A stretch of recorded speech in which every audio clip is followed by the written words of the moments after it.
Ludwig Wittgenstein's Tractatus Logico-Philosophicus is a seminal work in philosophy that explores the relationship between language and reality.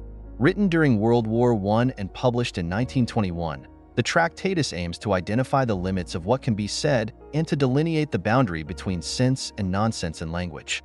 Wittgenstein begins with the assertion that the world consists of facts, not things.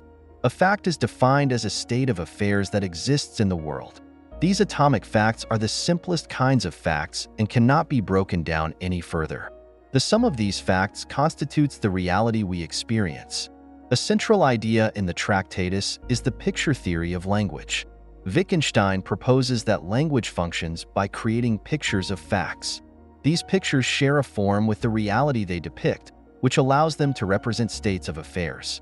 For example, a sentence like, "The cat is on the mat," creates a mental picture that corresponds to a real-world situation where a cat is indeed on a mat. A picture, according to Wittgenstein, is a model of this fact, representing it by mirroring its structure. The sentence, "The cat is on the mat," acts as a linguistic picture of the actual situation where a cat is on a mat. The words in the sentence correspond to the objects and their relationships in reality. In essence, a picture represents a possible situation in logical space, with the objects in reality corresponding to the elements of the picture. The structure of the picture must share the same logical form as the fact it represents, meaning the arrangement of elements in the picture reflects the arrangement of objects in reality. The picture has what Wittgenstein calls a form of representation, which is the possibility that things are combined in the picture in the same way as they are in reality. This form is what pictures have in common with reality and allows them to represent it correctly or incorrectly.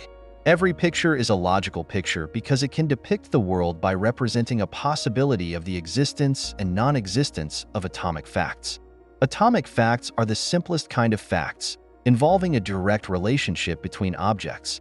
A picture can be true or false depending on whether it accurately represents the situation it depicts. For example, the sentence, "The cat is on the mat," is true if there is indeed a cat on the mat in reality. It is false if there is not. Wittgenstein extends this idea to language, asserting that a declarative sentence is a picture of reality. The proposition, "The cat is on the mat," is a picture because it models a possible situation in the world, with the words cat, mat, and is on corresponding to the objects and their relationship. Wittgenstein famously states, "What can be said at all can be said clearly, and whereof one cannot speak, thereof one must be silent." This principle delineates the boundaries of language. According to Wittgenstein, language can only meaningfully express what can be pictured in the mind. Anything that falls outside this capability cannot be expressed in meaningful propositions. The Tractatus explores how statements that can be true or false are structured. Wittgenstein introduces the concept of truth functions, which are logical constructions that derive the truth or falsehood of propositions based on their component parts. For instance, the proposition "it is raining and it is cold" is a truth function composed of two simpler propositions: "it is raining" and "it is cold."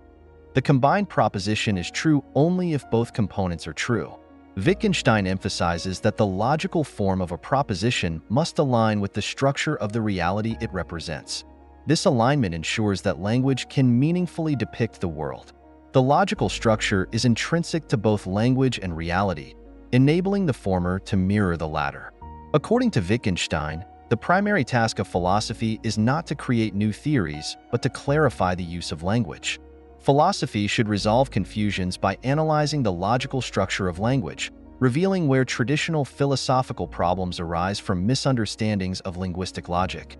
Towards the end of the Tractatus, Wittgenstein touches upon the mystical. He asserts that while these elements cannot be spoken about meaningfully, they are nonetheless significant. The mystical includes ethical and aesthetic experiences and the very fact that the world exists. These are things we must show through our lives rather than articulate in words. Wittgenstein's Tractatus Logico-Philosophicus offers profound insights into the nature of language, reality, and the limits of philosophical discourse. By recognizing the boundaries of what can be said, Wittgenstein invites us to appreciate the significance of what lies beyond those boundaries, what can only be shown or experienced.